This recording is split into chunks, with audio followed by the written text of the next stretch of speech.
Chad Doerman was back in court getting hit with numerous charges against him for the tragedy that occurred at his hands. And we're going to talk about the highlights of it in today's video.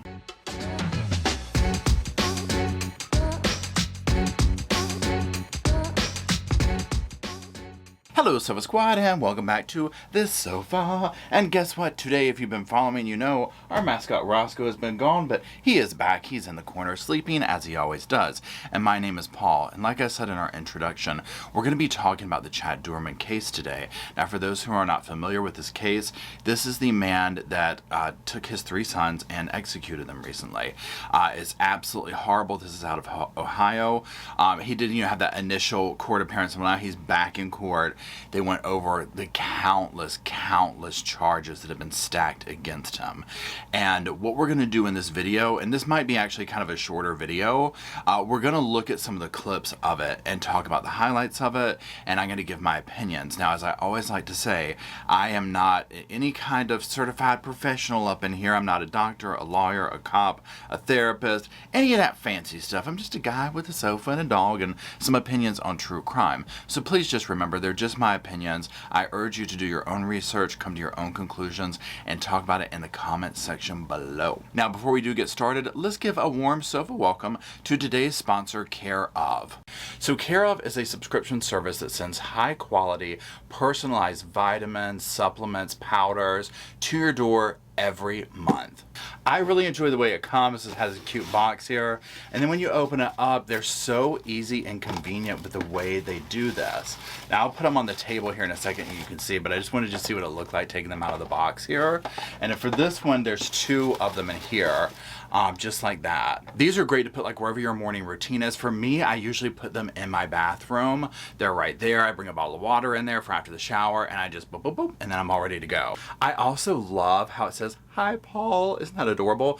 And it comes with these little packages. They're each like this, and it has like, a little quote on here, today's quote, and then there's the little pills in there, and it's just so easy. They take the thought process out of it. For me, I'm like a grab and go kind of guy, right? Whether it be, drinks, whatever, food, like prepped, all that kind of stuff. And this is the same for me. It's sitting there next to my bathroom sink. I go and it's all good. So you can take this short, really in-depth quiz about your lifestyle and health goals, and it gives you a personalized, doctor-backed recommendation.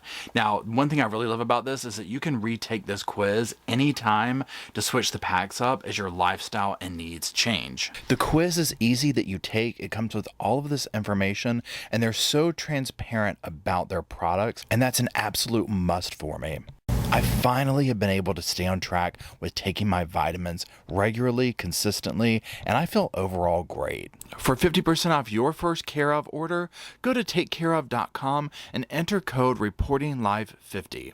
For 50% off your first Care Of order, go to takecareof.com and enter code REPORTINGLIVE50. Visit the link in the description below. Okay, so let's dive in. Now, the way we're going to do it is we're going to put some clips up, listen to them, and I'll make commentary in between them. So let's watch that first clip.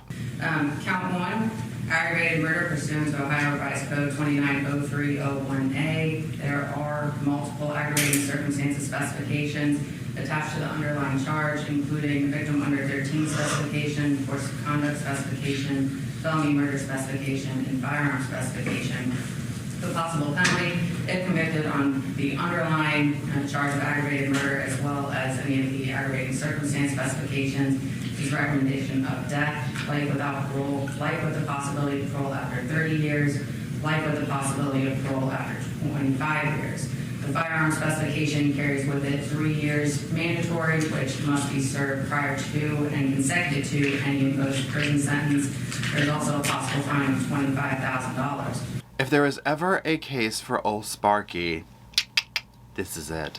Now, I'm not going to be putting up every single charge they go through, or else we would be here for quite some time. But what I did want to do is put this first one up there because it is representative of a lot of these charges that he's getting hit with. Now, you saw the charges that he's been stacked with. We're looking at indicted on 21 charges. Here's my thing on this, and we'll talk more about this later too, but he allegedly confessed to the cops. Now, it'll be very very interesting to see those tapes if this goes to trial. But you do hear the big thing in here is, yes, they are going to be, I mean, this is a death penalty case, right? Even if it wasn't, okay? These charges and the evidence, I mean, you could just stack a few of these on top of each other and he's gone for life, right? And I think that that's necessary. Does the defense agree with the recitation relative to count one, Mr. Myers and Mr. Haynes? We do, Jake. And Mr. Doerman, do you understand that? Yes, sir. All right, ask the count two, please. The thing that I have found so eerie about this guy that I've seen of him so far, and remember, all I've seen of him so far is this, and the body cam footage, right? I mean, I don't know this guy personally in life. So, is how mannerly he is, I guess you could say. Yes, sir, Your Honor, just the way, like, you're sitting here talking about, a movie you saw or something. When the cops arrested him, I'm not talking, I'm not going to hurt you, approach the dog this way so he doesn't bite. I'm not going to hurt anybody with his children in the yard, right? Unalived by him. And so that part just stuns me, but then I go back and look at these other cases that we've reviewed, and when you look at them, let's take Watts, for example. Before it all came out of the, okay, we know what happened type thing. And I'm specifically talking about the news reports that he did on his porch, where he's being nice and, but nervous and, trying to be, all that kind of stuff, when this is what went on behind closed doors, right? We found out that he eventually confessed to that tragedy. And these other situations, too, where these people just act one way in front of others and a completely different way around others. Now, Chad here has, one of the neighbors is like, oh my God, he was a total a-hole.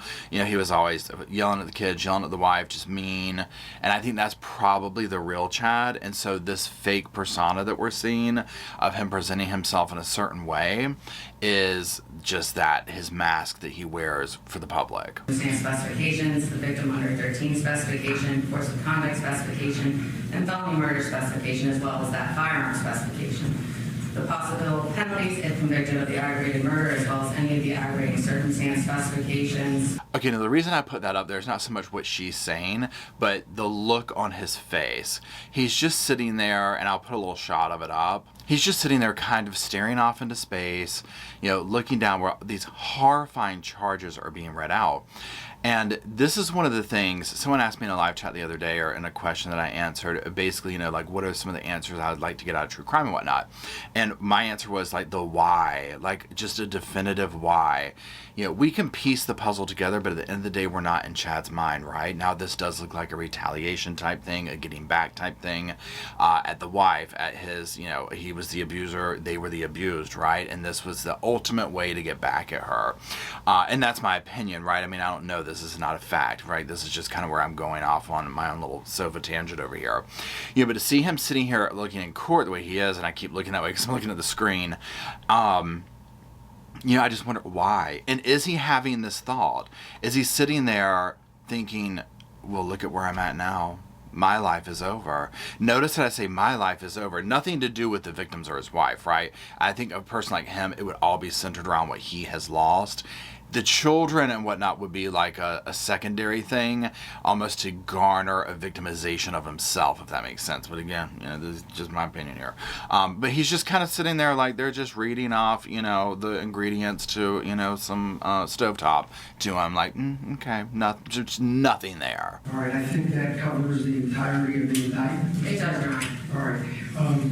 At this time, Mr. Myers and Mr. Haynes, based upon the recitation of the indictment and all the possible charges and possible sentences, what is the plea of your client at this time? Plea is not guilty, Your Honor. All right. Now, I always find this part interesting, too, because, 9 out of 10 times they're going to say not guilty just to keep things going right. Imagine if they say guilty right here, which would be, swift, you know what I'm saying?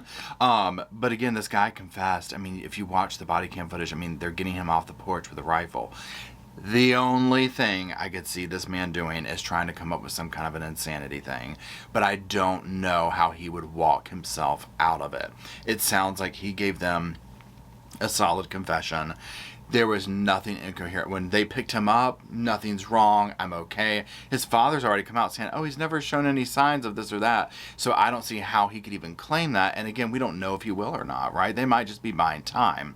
Now, the other thing, too, that I wonder, and this is kind of going back to, like, the why and whatnot, is if he's sitting in there, and him specifically in this, but also in cases such as this that we watch. And if they start to be like, oh, man, I screwed up, and well, now I'm in prison, and I don't want to be here, and I want to find a way to get out, even though I said this and really meant it in the moment. I really, lost my cool, and now look where I landed up, kind of a thing. And I just wonder if that is going through his mind at all, because I feel like it probably would. Now, before we do watch this next part, just be warned that we are getting ready to watch the prosecutor say something to the judge, and he's going to be going into more details about what exactly happened that day, and specifically to the boys. So if that part is a little bit like, eek, then just skip over a couple of minutes. The court needs to have some understanding of the facts. What we have here is the planned slaughter of 3 little boys, ages 7, 4, and 3. The first one shot was the 4-year-old, shot in the house 2 times, then sustained 2 bullet wounds to the head, causing his death.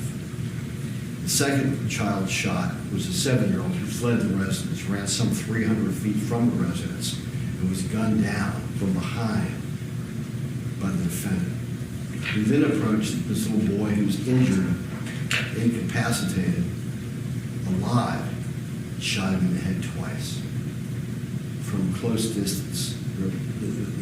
There were powder burns on the boy's head. And then he went after the 3-year-old.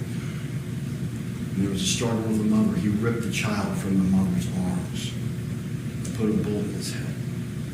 At close range, powder burns on the 3-year-old boy's head. I mean, my God. My heart goes out to the mother. Can you imagine your child being ripped from your arms after seeing your other 2 children, this happened to them, and then him doing this? I mean, y'all, it gives me goosebumps. I'm just like, oh my gosh. Him just sitting there again, like, okay. Now, also what's frightening is to learn how many bullet wounds they sustained. This was a massacre. How could you look at your children, these little kids, 7 ages and under, and do this to them? The one that he gunned down in the yard and then went up to him, my God. This is just a whole other level of monster. Your Honor, those facts are important for the court to know in terms of this being a capital case. We find, Your Honor, my conclusion is that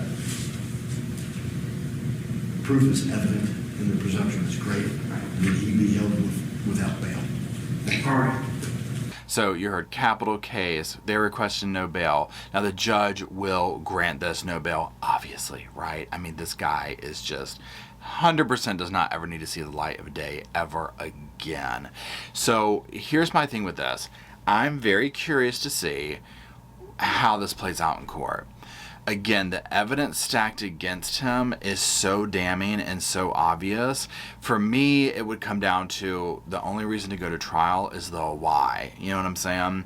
Now, ultimately, obviously, he has his right to plead not guilty and take this to trial. And I'm very curious to see what legal maneuvers he will try. Is it going to be some kind of insanity, temporary insanity? What does Ohio allow for those? Because like I said, just from sitting from my little sofa perch over there, I don't see how he could get out of this. Now, also, here's the next thing. I'm very curious to know. I'm sure he's in protective custody, but how closely is he monitored at jail?